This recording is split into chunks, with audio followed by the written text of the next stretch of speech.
Hello friends, welcome back to my channel knowledge junction. আজকে আমরা এই ভিডিওতে আলোচনা করব হৃদয় কৃষ্ণন কুট্টির লেখা খুবই সুন্দর গল্প দ্য বেল সম্পর্কে। এই গল্পটি একটি ছোট্ট মেয়ের কাহিনী যে মন্দিরের ঘন্টা বাজাতে চায়, কিন্তু কেন সে এটা করতে চায়, তার পরিবার কেন তার বিরোধিতা করে এবং এই গল্পটি আমাদের কি শেখায় সে সম্পর্কে আমরা এই ভিডিওতে আলোচনা করব। এছাড়া এই গল্পটি শুধু একটি ঘন্টা বাজানোর কাহিনী নয়, এটি সমতা অর্থাৎ ইকুয়ালিটি, ঐতিহ্য এবং নিজের বিশ্বাসের জন্য যে লড়াই সেটির গল্প। তোমরা যদি ছোটবেলায় নিজের অধিকারের জন্য কখনো লড়াই করে থাকো, তাহলে কিন্তু তোমরা অবশ্যই এই গল্পটি পছন্দ করবে। সো শুরু করা যাক। তোমরা চাইলে এখানে পজ করে দেখতে পারো, আমি সামারিটাও দিয়ে দিয়েছি। তো প্রথম লাইন কি বলেছে এখানে: an unusual sense of excitement pervaded her visit to the temple this evening. অর্থাৎ an unusual sense of excitement, তার মনের মধ্যে একটা উত্তেজনা সৃষ্টি হয়ে গেছিল। পারভেটেড হার ভিজিট, যখন সে গেছিল, কোথায় গেছিল? টু দ্য টেম্পলে অর্থাৎ মন্দিরে যখন সে গেছিল, তখন তার মনের মধ্যে একটা এক্সাইটমেন্ট কাজ করেছিল, হ্যাঁ, অস্বাভাবিক যে উত্তেজনা সেটা কাজ করেছিল। কখন? দিস ইভিনিং, এই সন্ধ্যাবেলায়। তারপরের line: there had been an argument over lunch. সেখানে একটা আর্গুমেন্ট অর্থাৎ তর্ক বিতর্কের সৃষ্টি হয়ে গেছিল। কখন? ওভার লাঞ্চ, মানে লাঞ্চ করার সময়। বিটুইন হার, তার মধ্যে, তার মানে এখানে ছোট্ট শিশুদের কথা বলছে, হ্যাঁ, ছোট্ট যে মেয়েটা ছিল তার কথা বলছে। অ্যান্ড দ্য গ্রাউন আপ, অর্থাৎ বড়দের মধ্যে, তার মধ্যে এবং বড়দের মধ্যে একটা তর্কের সৃষ্টি হয়ে গেছিল। হোয়েন শি হ্যাড অ্যানাউন্সড, যখন সে বলল, কি বলল? Her decision to ring the bell, যে সে বেল বাজাবে অর্থাৎ ঘন্টি বাজাবে, ঠিক আছে। In front of the sanctuary at the hour of lamp lighting, অর্থাৎ যখন প্রদীপ জ্বালানোর সময়, সন্ধ্যাবেলা যখন আমরা প্রদীপ জ্বালাই মন্দিরে গিয়ে, ঠিক সেই সময়ই সেখানে গিয়ে ঘন্টি বাজাবে বা ঘন্টা বাজাবে। তো এই কারণে বড়দের সাথে তার একটা তর্ক বিতর্কের সৃষ্টি হলো যে না, তুমি বাজাতে পারো না, তুমি একজন মেয়ে মানুষ, তুমি বাজাতে পারো না, ঠিক আছে। এখনকার দিনেও দেখবে মেয়েদেরকে অনেক পরিবারে আছে বা বিভিন্ন রকম আমাদের হিন্দু বলো মুসলিমদের মধ্যে বলো, যে মহিলারা এই কাজটা করতে পারবে না, মহিলারা এখানে যেতে পারবে না, আজকের দিনে এই কাজটা করতে পারবে না, রান্না করতে পারবে না, ঠিক আছে। বিভিন্ন রকম থাকে নিয়ম। তো ঠিক সেই রকমই নিয়ম ছিল যে সেখানে কোনো মেয়ে ঘন্টি বাজাতে পারবে না। তো এখানে বলছে, তারপরে না সে একটা তর্ক দিল যে না, কেন, আমি তো পারবো। কারণ সে দেখালো, কারণটা কি ছিল? ইফ থাঙ্গাম ক্যান রিং ইট, যদি থাঙ্গাম বাজাতে পারে, সো ক্যান আই, তাহলে আমিও পারবো। সি ডিবেটেড হটলি, সে রেগে গিয়ে বলল, বা সে উত্তেজিত হয়ে বলল যে যদি থাঙ্গাম বাজাতে পারে তাহলে আমিও পারবো। থাঙ্গাম কে ছিল? থাঙ্গামও ছিল একটা মেয়ে, কিন্তু সে কার মেয়ে ছিল সেটা জানতে পারবে। আচ্ছা, তার পরবর্তী line: they protested in shocked voices, তারাও অবাক হয়ে বলল, Thangam is the daughter of the temple priest.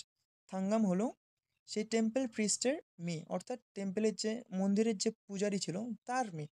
C is permitted to touch the bell, তার শুধু পারমিশন আছে বেলটা টাচ করার পারমিশন শুধু তার আছে, ঠিক আছে। সেটাই বললো। তারপর সি রেসপন্ডেড অ্যাংরিলি, সে এবার রেগে গিয়ে বলল, that Thangam came over to play, Thangam আমাদের সাথে আসে খেলতে। আচ্ছা, টু প্লে মানে কি? প্লে মানে খেলা করা, ঠিক আছে, ভার্ব ওয়ান। টু প্লে মানে কি? খেলতে। যখনই প্লে হয়ে যাবে, প্লের সামনে টু বসবে, তখন তে হয়ে যায়, হ্যাঁ, খেলতে। তারপর কি বলছে? থাঙ্গাম কেম ওভার টু প্লে, থাঙ্গাম খেলতে আসে। হাইড অ্যান্ড সিক, মানে হাইড অ্যান্ড সিক বা লুকাছুপি খেলতে আসে। এভরি আফটারনুন, প্রত্যেক দিন সন্ধ্যাবেলায় বা বিকেলবেলায়, সরি, এখানে বিকেলবেলায় খেলতে আসে লুকোচুপি। And behaved no differently from any of them, এবং তখন তো আমরা ভেদাভেদ করি না তাকে, যে সে আলাদা, যে সে পূজারীর মেয়ে, তাকে যে পূজারীর মেয়ের জন্য তাকে হচ্ছে বাতাসা দিয়ে যে খেলতে দেবো, সেটা তো আমরা করি না, তাই না? সে এটাই বললো যে সে একজন পূজারীর মেয়ে, তার সত্ত্বেও কিন্তু আমরা তাকে অন্য নজরে আমরা দেখি না, সবাই সমান তখন। সেটাই সে তর্কের মধ্যে বলল, যে কি, সে একজন পূজারীর মেয়ে, তার সত্ত্বেও তাকে আমরা সমানভাবে দেখি, তাকে কোনো রকম মালা পরিয়ে আমরা খেলতে দিই না কিন্তু। সেটাই বললো যে মালা পরো বাবু, তোমাকে মালা পরাচ্ছি তারপর খেলতে দেবো, খেলতে আসো, ঠিক আছে? এরকম কিন্তু কিছু করি না। আচ্ছা, সো প্রথম চ্যাপ্টার থেকে শেষ, হ্যাঁ? সো এখান থেকে কয়েকটা আমি কোশ্চেন বানিয়েছি, দেখতে পারো। Why was the girl excited about her visit to the temple? কেন সেই মেয়েটি এক্সাইটেড ছিল অ্যাবাউট হার ভিজিট, মানে যখন সে টেম্পলে যাবে বা টেম্পলে যখন গেল, তখন কেন সে এক্সাইটেড ছিল? ঠিক আছে, সি ওয়াজ এক্সাইটেড। সে কেন এক্সাইটেড ছিল? বিকজ, যখনই হোয়াই থাকবে না, হোয়াই থাকলে তখন বিকজ বসিয়ে অ্যান্সারটা করতে হয়, ঠিক আছে? বা এখানে এই যে the girl was excited about her visit to the temple because, এখানে বসাতে পারো, হ্যাঁ, তোমরা অ্যান্সারটা। তো আমি এভাবে করেছি, she was excited because she planned to ring the bell, the temple bell at lamp lighting time. কারণ সে প্ল্যান করেছিল বা সে পরিকল্পনা করেছিল যে সে প্রদীপ জ্বালানোর সময় গিয়ে সেখানে বেল বাজাবে, ঠিক সেই কারণেই সে এক্সাইটেড ছিল। আচ্ছা, কোশ্চেনে যদি আসে কেন বয়স্করা রেগে গিয়েছিল, ঠিক একই অ্যান্সার হবে, ঠিক আছে? They are angry because same she planned, the little girl plan to ring the temple bell at lamp lighting time. So এখান থেকে দুটো কোশ্চেন হচ্ছে। আচ্ছা, তারপর what argument over occurred during lunch? কোন আর্গুমেন্ট বা তর্ক, অকার্ট মানে হয়েছিল, হ্যাঁ, অকার্টের হচ্ছে সিনোনিম হ্যাপেন্ড, HAPPENED, হ্যাপেন্ড, ঠিক আছে? অকার মানে কি হ্যাপেন বা ঘটা, যাকে বলা হয়। তো কোন আর্গুমেন্ট বা তর্কের সৃষ্টি হয়ে গেছিল ডিউরিং লাঞ্চ, লাঞ্চ করার সময় কোন বিতর্কের সৃষ্টি হয়ে গেছিল? The girl argued with grown ups about her decision, যখন সে বড়দের সাথে এটা ডিসিশন নিল to ring the temple bell, সে বাজাবে, মানে যখন সে বলল যে আমি গিয়ে সেখানে গিয়ে আমি সেই মন্দিরে গিয়ে আমি টেম্পেলে, সেই টেম্পেলে গিয়ে আমি বেল বাজাবো, সেটাতে একটা তর্ক বিতর্কের সৃষ্টি হয়ে গেছিল, হ্যাঁ। দে বিলিভড অনলি থাঙ্গাম, তারা বিশ্বাস করে যে, মানে ওই বয়স্ক লোকেরা বিশ্বাস করে যে Thangam the priest daughter was allowed to do so, কারণ শুধুমাত্র সেখানে শুধু পারমিশন ছিল থাঙ্গামের মেয়েই, ঠিক আছে? থাঙ্গামের মেয়ে না, সরি, মানে সেই প্রিস্টের মেয়ে, তারই শুধুমাত্র পারমিশন ছিল, তাছাড়া কোনো মেয়ের পারমিশন নেই টেম্পেলে ঘন্টি বাজানোর। তারপর why did the girl feel she should be allowed to ring the bell? কেন, আবার বলছে কেন, তাই না? বিকজ দিয়ে করতে পারো তোমরা। Why did the girl feel, কেন মেয়েটি মনে করেছিল শি শুড বি অ্যালাউড, তাকে অবশ্যই অ্যালাউ করা উচিত টু রিং দ্য বেল, বেলটা বাজানোর জন্য।